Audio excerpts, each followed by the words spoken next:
আসলে হঠাৎ করে আমাদের সখীপুরের হাতিবান্ধা ইউনিয়নের রতনপুরের পূর্বপাড়া যে অনাকাঙ্ক্ষিত ঘটনা ঘটে গেছে, রহস্যজনক মৃত্যু।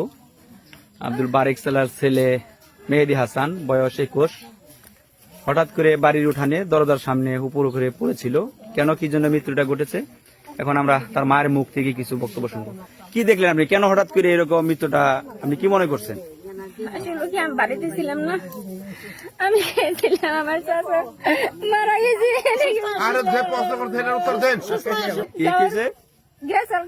কি কোথায় গেছিল, কি গেছিল? ফরমানের মেয়ারে নিয়ে, ফরমানের মেয়ে আমার ছেলের নিয়ে গেছে, এনে জবান বন্দি দিছে, মেয়াই দিছে বলে আমি মেহেদির আনি নাই, মেহেদির আমি আনছি, আমার মেহেদি আনি নাই। জবান বন্দি দেওয়ার পরে হেনে আপোষ নামা করছি, আপোষ করছি, মেয়ে তাকে বুঝে দিছি, আমার ছেলের আমি বুঝে নিয়ে আইছি। তারপরে হঠাৎ করে এই ব্যক্তি এই 3 দিন আগে আমার ছেলের দৌড়ে নিয়ে আইছে, হুমকি দিছে। তারপরে তো আমি বেকার ছিলাম না, খেয়াল তেমনি করে আপনারা কি মনে করছেন যে এই মৃত্যুর পিছনে অন্য কোনো কারণ থাকতে পারে, না স্বাভাবিক মৃত্যু?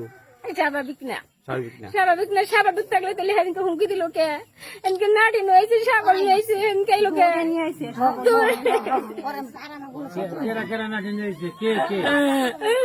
জবান মধ্যে ঠিক মতো দেন।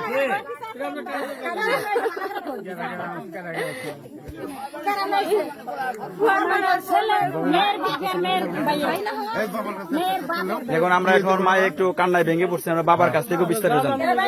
আপনি যারা সঠিক জানেন, কাউকে অযথা হয়রানি করবার জন্য কোনো কিছু বলবেন না। আপনার সন্তান মৃত্যুর পিছনে এটা কি স্বাভাবিক মৃত্যু মনে করতেছেন, না অন্য কোনো কারণ আছে? ওই ছেলেটা আমার ক্ষেত থেকে দৌড়ে দোকানে গেল, পরে দৌড়ে আমাকে দোকানে থেকে পরে আমাকে ক্ষেতের বারে আইসে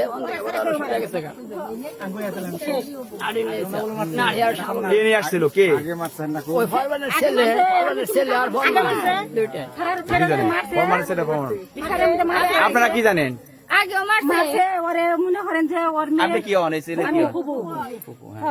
মেয়েরা যখন নিয়ে গেছে তখন ও আমার বাড়িতে গেছিল, আমার বাড়িতে যা কইছে যে তোমার ভাইয়ের পোলা মেয়ে নিয়ে গেছে। পরে আমি কইছি আচ্ছা ঠিক আছে দেখতাছি। পরে ভাবিরে বাইরে কইছি, ভাবিরে আর বড় ভাইটারে বলছি, পরে কয় যে আমরা তখন পর্যন্ত খোঁজ পাই নাই।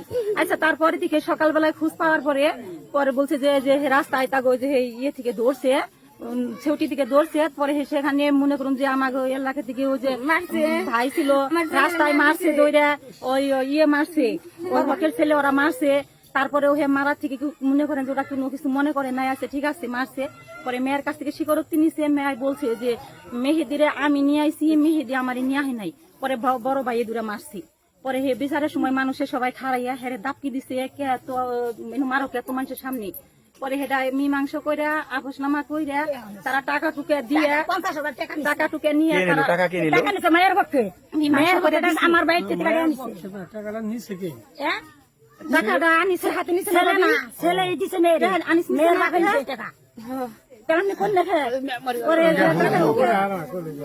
আপনি কিছু বলবেন?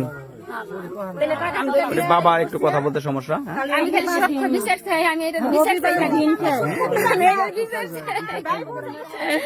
আপনারা কি মনে করছেন অস্বাভাবিক মৃত্যু? কেউ হেরে 10টার দিকে দৌড়িয়া বলে নিয়ে আইছে।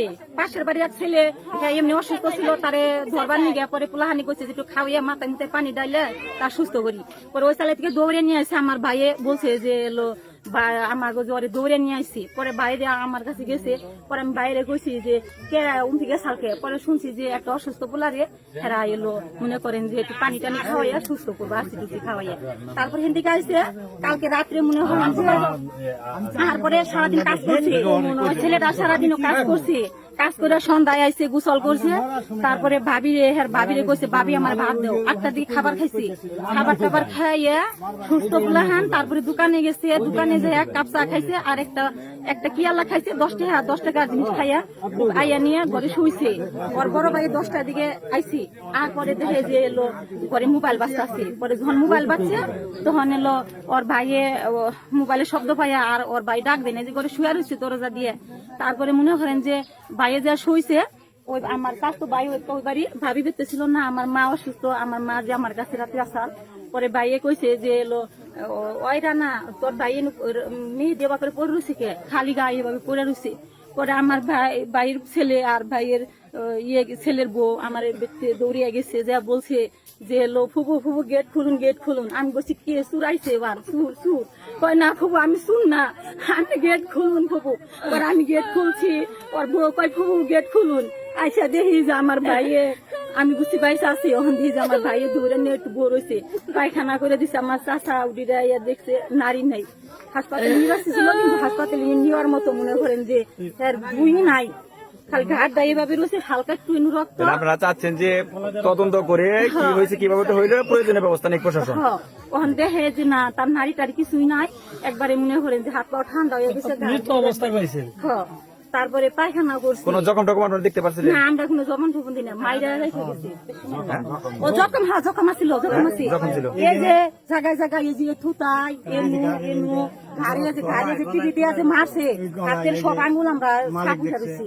তারপরে এই যে নু আমরা কিন্তু তার জবান পাই নাই, তার জখম আমরা দেখছি। ঠিক আছে, থ্যাংক ইউ। হাত দিয়ে মনে করি এভাবে যে কি করছে গলার মধ্যে। জনতা আসছে, ঘরে বাকি মানে প্রশাসনের কাছে চাওয়া হইলো প্রয়োজনীয় তদন্ত সাপেক্ষে কোন নিরপরাধ লোক যাতে এখানে দোষী সাব্যস্ত না হয়, তারপরে প্রকৃত দোষী যদি কেউ থাকে তার প্রয়োজনীয় বিচার হোক, সেটা চান আপনারা? আমরা সেটাই চাই, আমরা বিচার চাই, আমরা ভালো বিচার চাই। যে অপরাধী ছিল না, একটা সুস্থ পোলাপান ঘরে খাবার খাইছে, তারে নিয়ে মারছে, মাইরা আবার ঘরে সময় রাখছে, বিচারই চাই। ওই আমার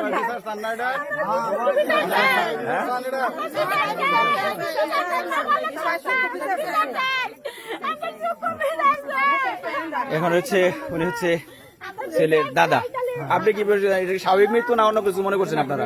না মারছে, হ্যাঁ মারার কথা কেন মনে হয় একজনের? দেখছি আমরা কিভাবে আঘাত করছে, কিভাবে না করছে এটা দেখছি না। এই জন্য রক্ত আছে, এই জায়গায় ফুলে গেছে গা, ইন্দা রক্ত আছে। তারপরে আপনার এই যে জায়গায় ভিউতে এই জায়গায় দাগের নাল দেখছি, আর রক্ত ইয়াবরা দেখলাম হুমকি দিছে। ইয়ার আগে ও যে মারবানি, কদিন আগে হুমকি দিছে? 3 দিন 4 দিন আগে, 3-4 দিন আগে হুমকি দিছে। হ্যাঁ হুমকি দিয়ে লাঠি নিয়ে আইছে। কে এরকম? এই যে ফরমানের পোলা আর ফরমান সাদিক নাহের নাম নাকি 26 মূলত কি আর ফরমান ছিল, ওর মারাজন আসে কেন, কি জন্য? মাসে ও যার নিয়ে গেছে হেজে, ও আবার প্রকাশ করছে, প্রকাশ করে গেছে, ফরমান প্রকাশ করছে যে ওরে জীবনের কাম শেষ দিয়ে যাও, আমার যত টাকা লাগে আমি আছি। ধন্যবাদ। অনেক কিছু বলছি। গ্রামে একটা অনাকাঙ্ক্ষিত ঘটনা ঘটে গেছে, সেটা খুবই প্রশাসন এখানেও অনেকে আছেন, তারা প্রয়োজনীয় তদন্ত করে সুষ্ঠু মীমাংসা করবেন বলে পরিবারের দাবি হচ্ছে যাচাই বাছাই করে প্রয়োজন নিরপরাধ কোনো ব্যক্তি যাতে দোষী সাব্যস্ত না হয়, যারা এটার সাথে প্রকৃতপক্ষে জড়িত তাদের বিচার।